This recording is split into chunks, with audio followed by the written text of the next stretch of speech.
Welcome back, you two. Greetings, Lord Hien. Glad you could join us. Glad to be here. I would have come sooner, were our own defense is not in question, but I am pleased to report that our soldiers are assembling for deployment to Alamigo as we speak.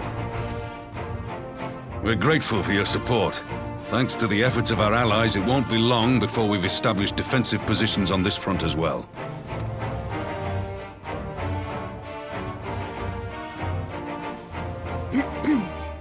We have some good news too.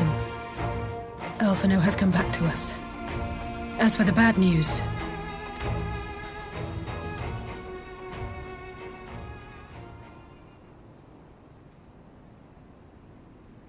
So, Alphino won't wake up, Gaius van Baelsar is alive and hunting Ascians, and the Empire is planning to poison us all with toxic gas. Does that sound about right? Ordinarily, any one of those things would have left me in shock. But the way things have been lately, it's all starting to seem pretty normal.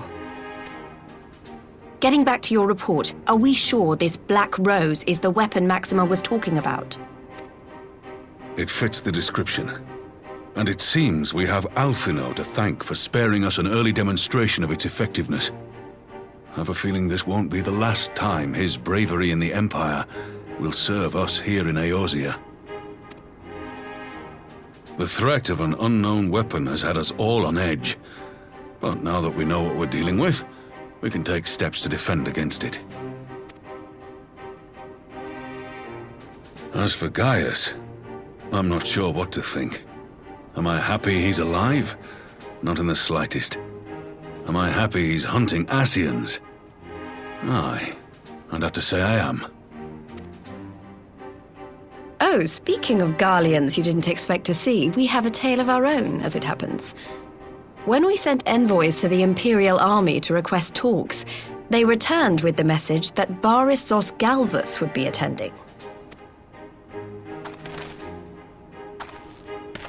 The Emperor himself. Well, Varys did sanction the Popularis peace mission.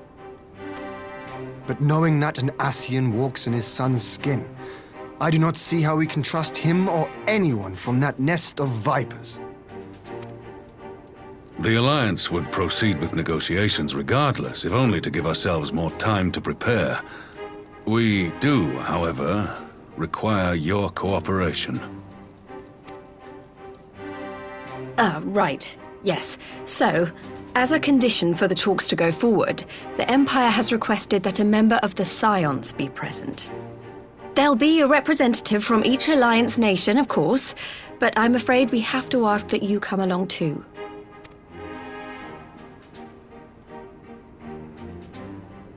God, Lise, you know how much I hate politics. But then, what choice do I have? Alphino and the others aren't going to do it. Very well. I shall attend as the Scion's representative.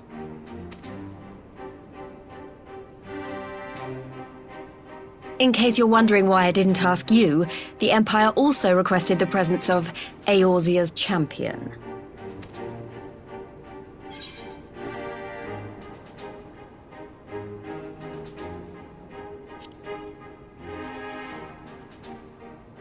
Oh, you're not, are you? Come on, if Alisaie can put on a brave face, then so can you. Now, we don't know what Varys means to bring to the table, or why he wants you there, but having you close at hand should make all the difference. The meeting will take place on the border. Anticipating an early assault, we mean to position the bulk of our forces nearby. The Alliance leaders should already be on their way. Once you're ready, we can head out and join them.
esteemed representatives of the Eorzean Alliance.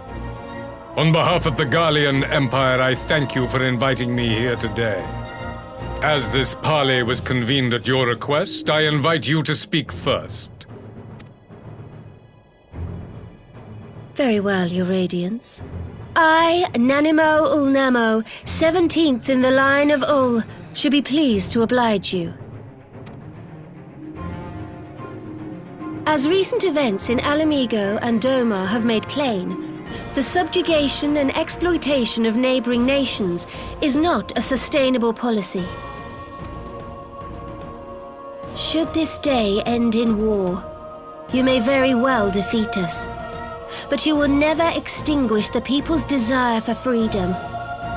Though it may not be in our lifetime, there will be another revolution, another war, and the cycle will continue. Doma has entered into a concord with the nations of Eorzea, a partnership wherein we recognize one another as equals. Garlemald could be afforded similar treatment. You need only set aside your ambitions and join us in paving a path towards peace.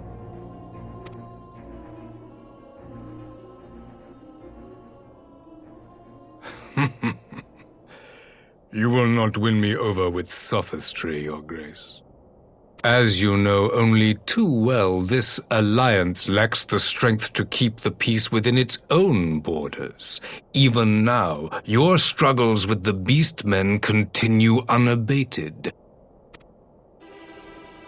Divided, you sow this fertile soil with the seeds of your differences and reap naught but discord and chaos for your trouble. Eorzea must be united under one leader, one purpose. I would offer you both and bring an end to your strife. With all due respect, Your Radiance, the only thing that you offered the people of Alamigo was fear and hopelessness. The citizens of Doma can also attest to the meager arms of imperial rule. There is no purpose to be found in a life of oppression, each day more uncertain than the last. Our people are willing to die for their freedom. A great many already have, and countless more will, if we don't put an end to this madness here and now.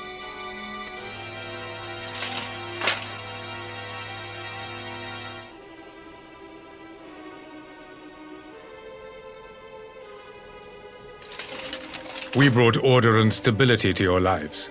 This madness and bloodshed is of your own making. You broke the peace, not Garlemald. Peace. Order. You kill our peoples, despoil our lands, take everything that is ours. And what? You expect us to lick the boot that grinds our faces into the dirt?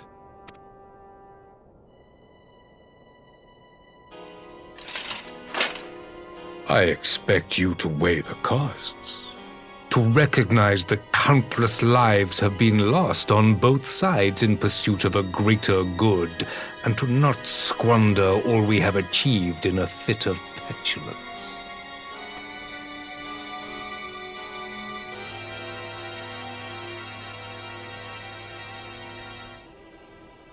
Your Radiance, I fear I can personally attest to the dangers of pursuing one's vision with such righteous fervor.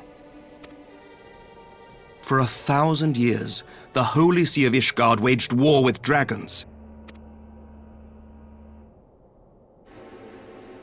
1,000 years of sacrifice, of sorrow and hate, in which we bathed in the blood of friend and foe alike.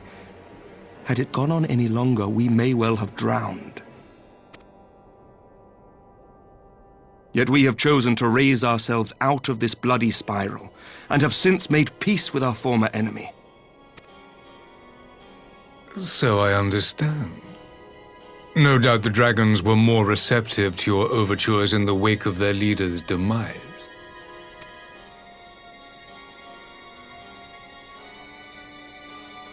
You speak of peace, yet use war to achieve it.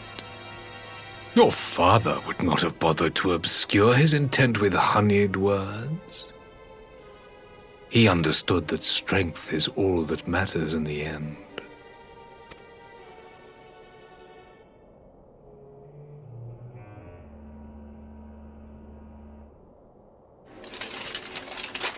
Without his clarity of vision, I can but wonder what will become of Ishgard and her people.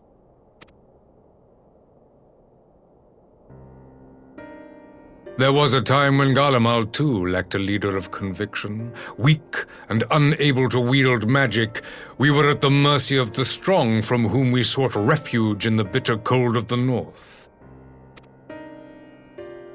Were it not for the discovery of ceruleum and the subsequent development of Magitech, we might never have gained the power to take back that which was rightfully ours.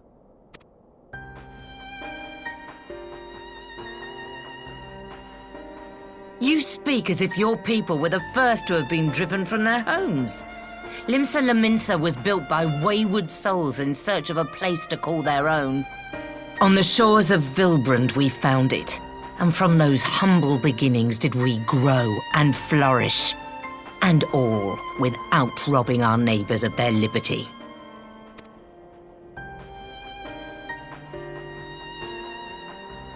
So saith the pirate. Am I to believe that you simply asked the kobolds to yield up their lands and that they were happy to oblige you? That you did not drive them out like rats in the hold of one of the many ships seized by your privateers?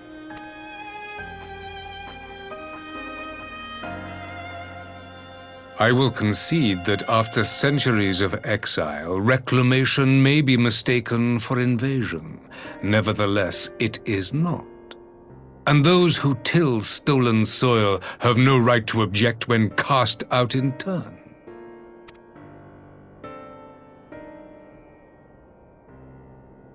Your uncompromising nature rivals that of the Ixal. They too lament circumstances which they themselves perpetuate. Were they but to embrace peace, we would welcome them with open arms. Indeed, some few have done just that, and now receive of the 12's Wood's bounty. Would that your people might learn from their example.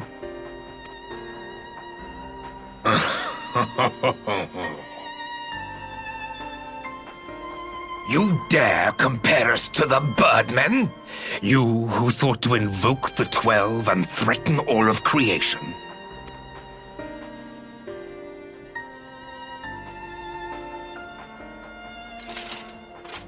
I came here in the hope of finding some speck of common ground, but I see now these discussions will accomplish nothing. Despite what you people may believe, I am not wont to choose the sword over the olive branch. 'Tis but a pity men are loath to accept one without first being shown the other.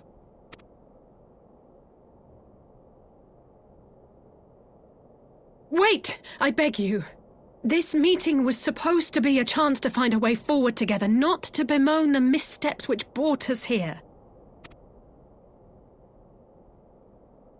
Please, if you truly consider violence a last resort, there must be a way we can come to an agreement.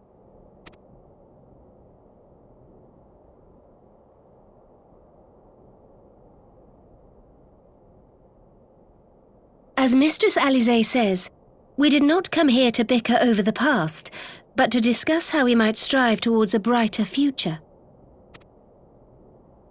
Emperor Varys, may I suggest a short recess, that all present might compose themselves prior to beginning anew?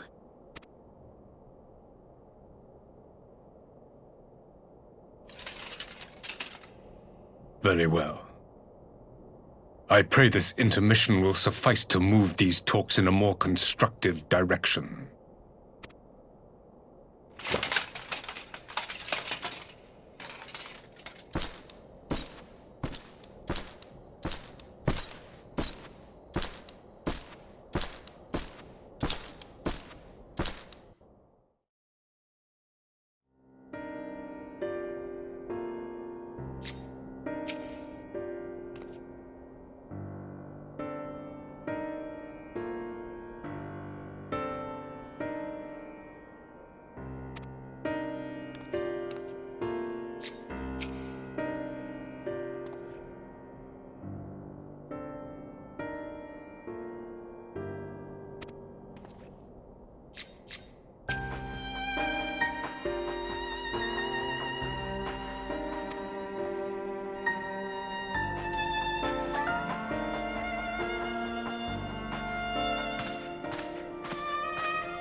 Now then, who would have the floor?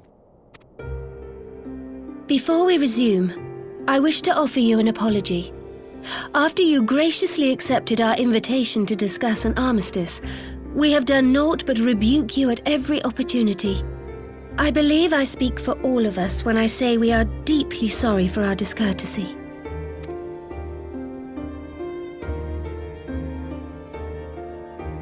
I'll admit your familiarity with our affairs surprised me, and served to remind me how little I know of yours.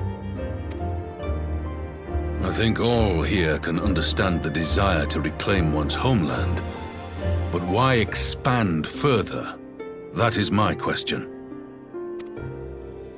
If I may, the answer can be found in the Imperial doctrine they took great pains to impart to my people. Recognizing the threat icons posed to the world, Solus Zos Galvus decreed that they were to be eradicated. To this end, he began a campaign to unite all lands under the Garlean banner. Or so we were taught. Yet the Emperor only reached the burn, the Baron said to have been laid waste by icons, after conquering all the lands that lay between. What is more, I am quite certain the practice of summoning was not nearly so widespread in the days before the Empire's founding.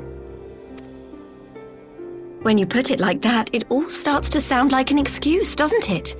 But to distract from what? Why are you really waging this war?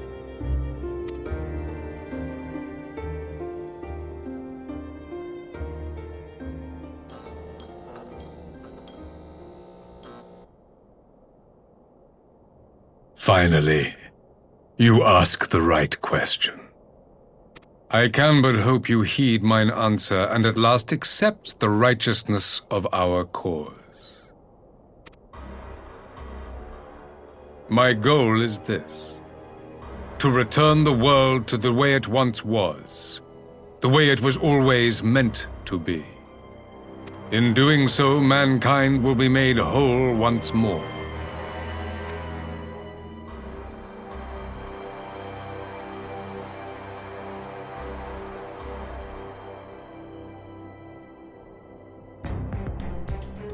No longer will we suffer from the dissension born of our differences.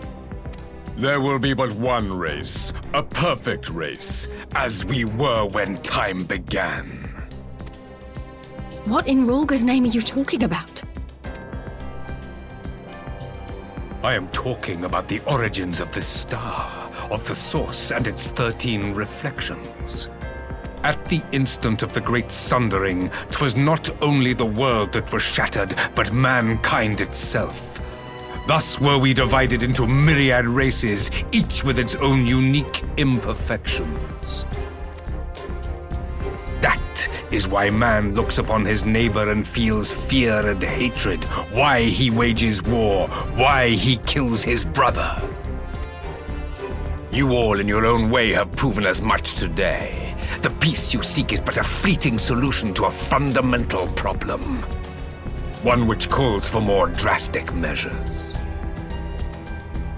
To bring about everlasting peace, our worlds must be rejoined. That is the goal the Empire would see realized. The glorious future unto which we shall one day shepherd mankind. A rejoining of worlds? I have heard this tale of the source and its reflections before. Are these not the self-same desires as the Ascians? Emperor Varys, do not trust in their words. They will lead you to your doom. My father thought to use them, but in the end he succumbed to their temptations. He embraced summoning like so many other pawns before him. Do not tell us you mean to do the same.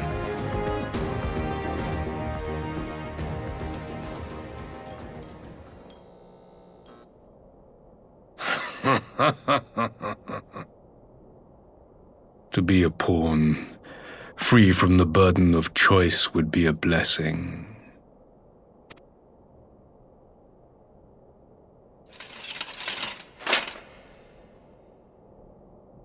But I forswore that privilege the day I learned that the Garlean Empire was built by the hand of an Ascian. What?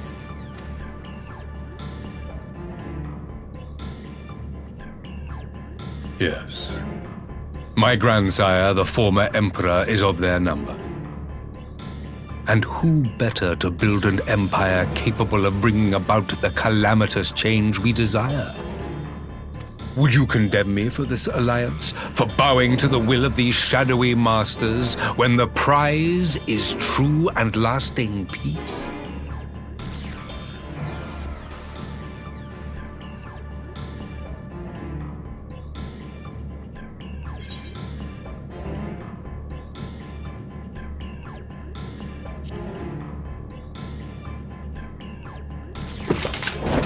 I come not to conquer, but to liberate. To free man from the prison of divergence. Imagine a world united. One perfect race beneath a single standard. An army before whose might these servants of darkness and light would fly as leaves in a storm, never again to meddle in man's affairs. We would be the masters of our own fate. I bid you join me, not as subjects of Garlemald, but of a new nation. And together we shall win freedom for ourselves and generations yet unborn. You want to trigger another half-dozen calamities? You can't be serious! Have you forgotten how many died? There will be no one left! Do you truly imagine we would aid you in your bloodletting? It is unthinkable! Unconscionable!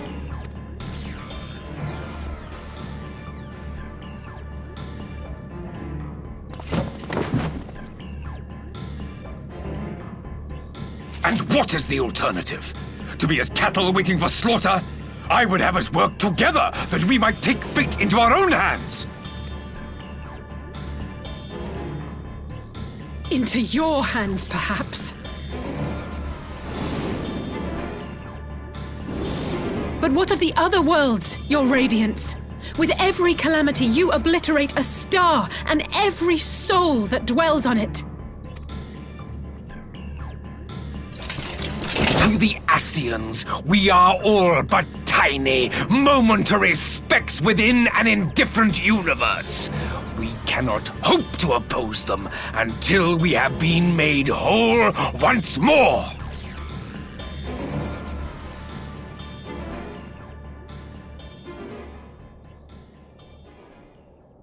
Are these truly the words of Garlemald's ruler? The flaws and foibles which you so abhor are what make us who we are. Every nation, even yours, Emperor Varys, is made whole through the combination of these imperfections, the strengths of one compensating for the weaknesses of another.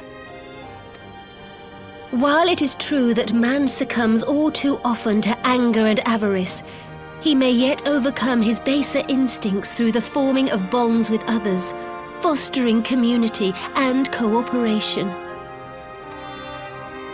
That the protector of an empire should not only reject these fundamental truths, but seek to change them at so dear a cost to life is indefensible.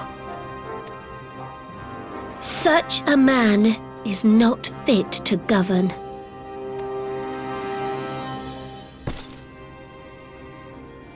And you, warrior of light, would you refuse me as well?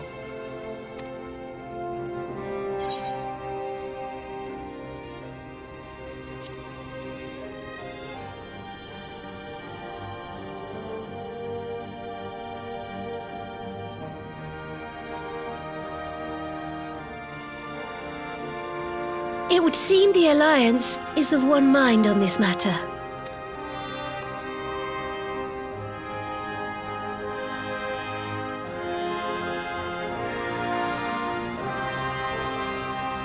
You Eorzeans never cease to disappoint me.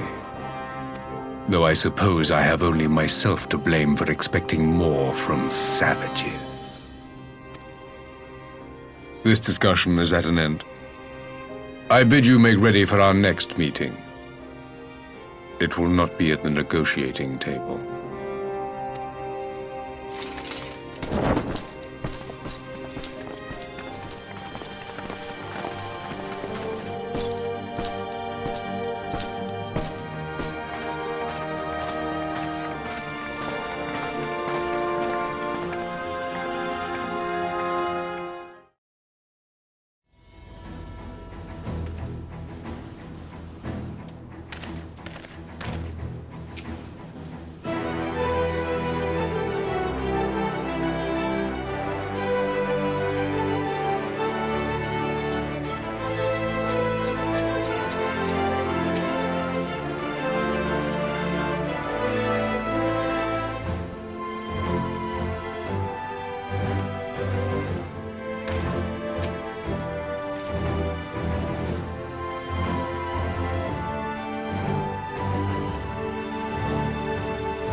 I'm not sure what I was expecting from our meeting with the Emperor, but it wasn't that. Still, at least we know now what he's really after. Aye, a future built on a mountain of bodies. I too want the Ascians dead, but not at any cost. The last of the reinforcements from Dorma arrived not long ago. I pray it will be enough. Given the Emperor's stated goal, this is a battle we can ill afford to lose.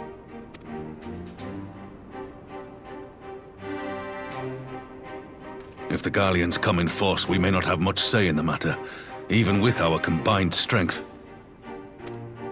We knew from the first that the odds would be against us.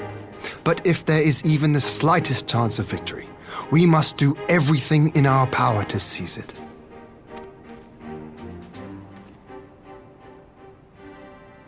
We must seize it, full stop. Here!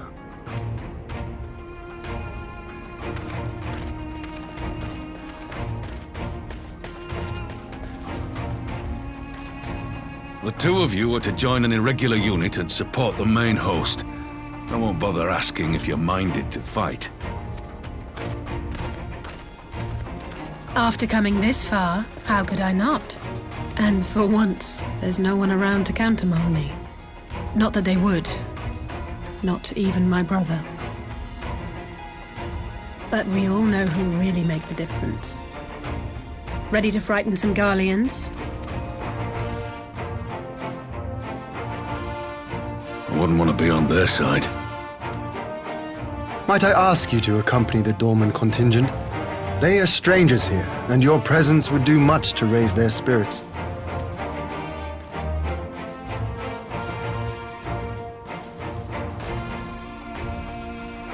We would be honored. When our people stride out with you in their midst, I dare say the Eorzeans will feel an ilm taller themselves. High spirits have a way of spreading. What I wouldn't give to join you. But my duties as field commander will not allow it. I'll leave the front lines in your capable hands.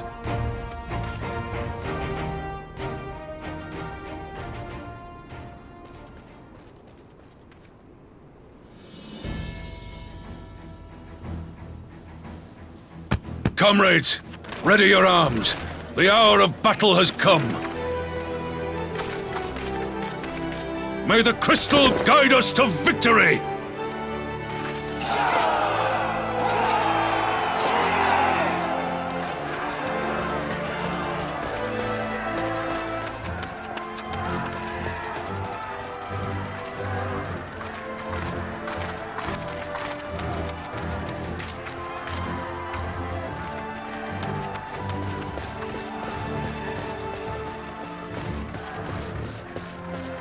Since the others couldn't be here, we'll have to fight twice as hard.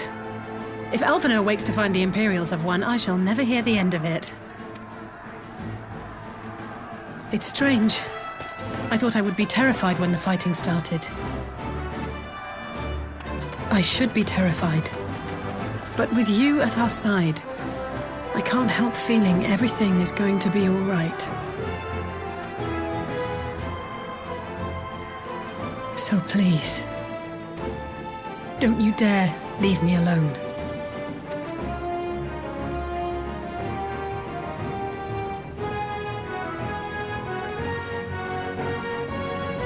No matter what happens, we have to survive together.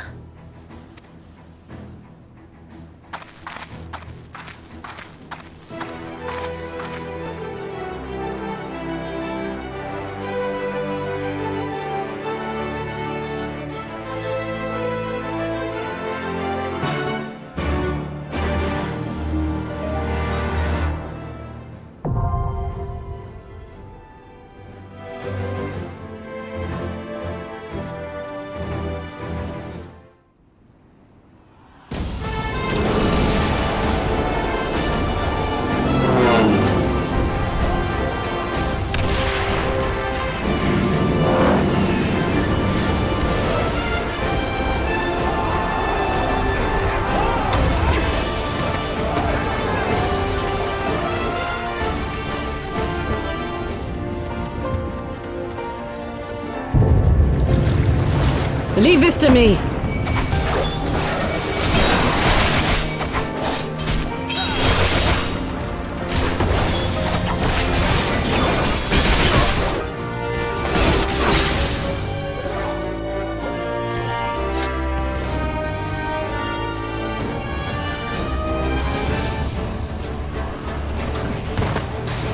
Forward! Forward!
I shan't hold back!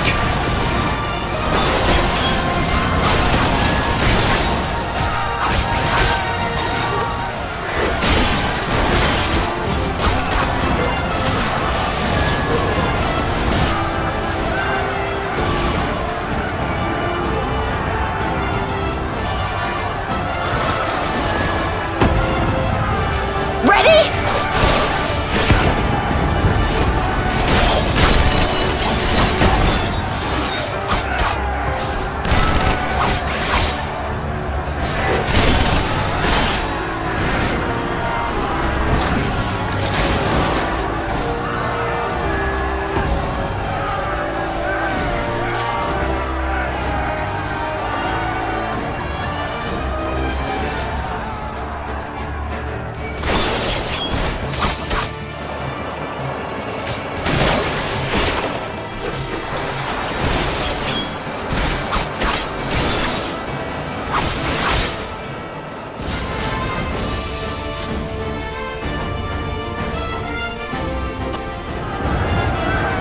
You underestimate me!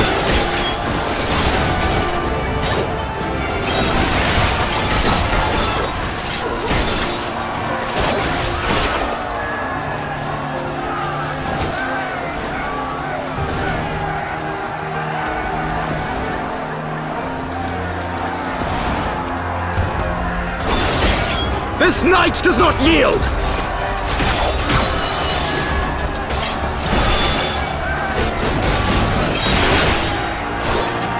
Out of my way!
Let us be about it!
There you are, and none the worse for wear.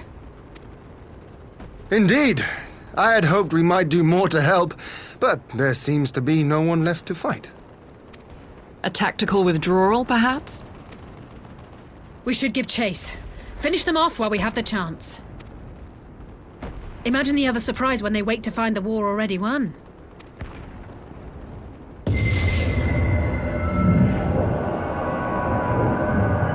The light will you can forestall the calamity. Throw wide the gates.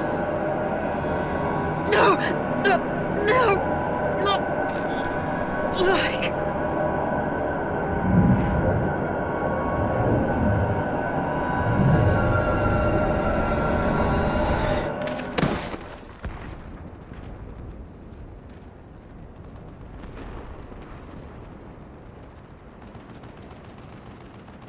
Oh no, don't tell me. Are you all right?